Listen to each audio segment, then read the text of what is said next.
Drowning cities and dying waterfalls. From crumbling caves to polluted coral reefs, it seems nothing lasts forever. Whether it's plastic dumped onto beaches or the relentless force of wind and water, time has a way of humbling us all, even the greatest man-made and natural wonders of the world. Our first destination is the breathtaking Maya Bay in the Phi Phi Islands. Shooting to fame thanks to Hollywood heartthrob Leonardo DiCaprio in The Beach, ever since, this small beach has pulled in 5,000 tourists and 200 boards in a day. Sadly, about 80% of the coral in this pristine bay had been destroyed due to pollution and careless anchoring, and the sand on the beach itself has eroded. In 2018, authorities took a bold step to close the bay, allowing the ecosystem to recover.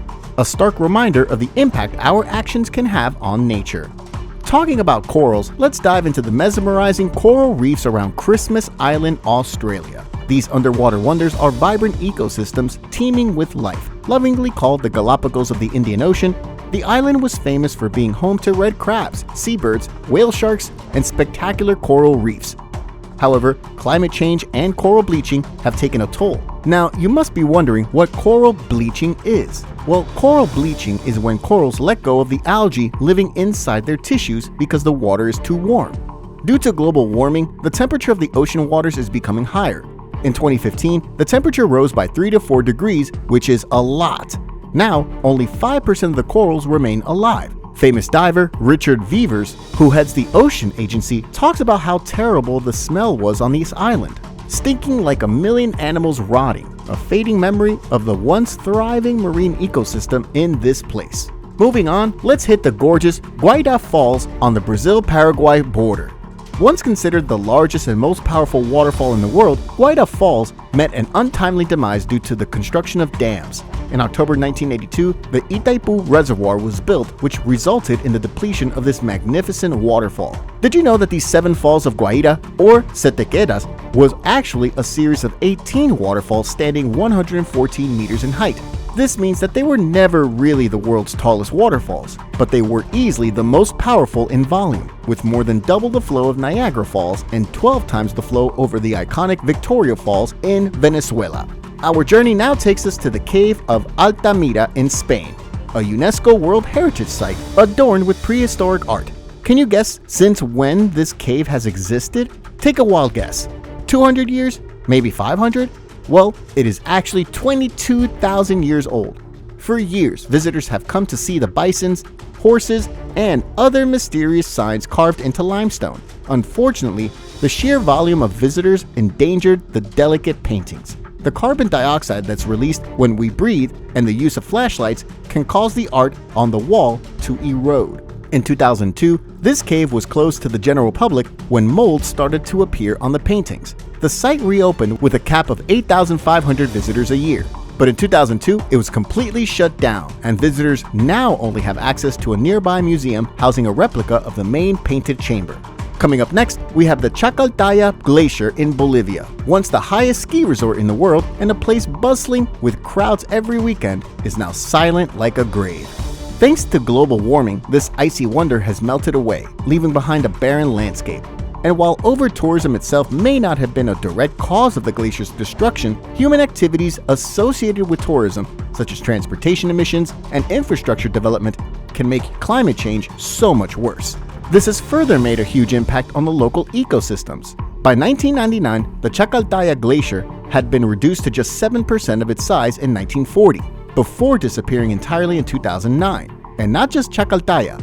Bolivia has lost around half of its glaciers in the last 50 years, with experts warning that things will get worse as global warming continues. It becomes most clear what climate change means will be the water sector. Now heading to Belize, where the Nomul Pyramid stands as a testament to ancient Maya civilization. Tragically, when a construction company bulldozed a significant portion of the pyramid to extract rocks from making roads, the Nomul was destroyed. Estimated to be at least 2,300 years old and possibly the most important historical site in northern Belize, right along the border with Mexico, this culturally significant pyramid has now been completely destroyed, spotlighting the importance of cultural preservation and responsible development. Next up is Venice.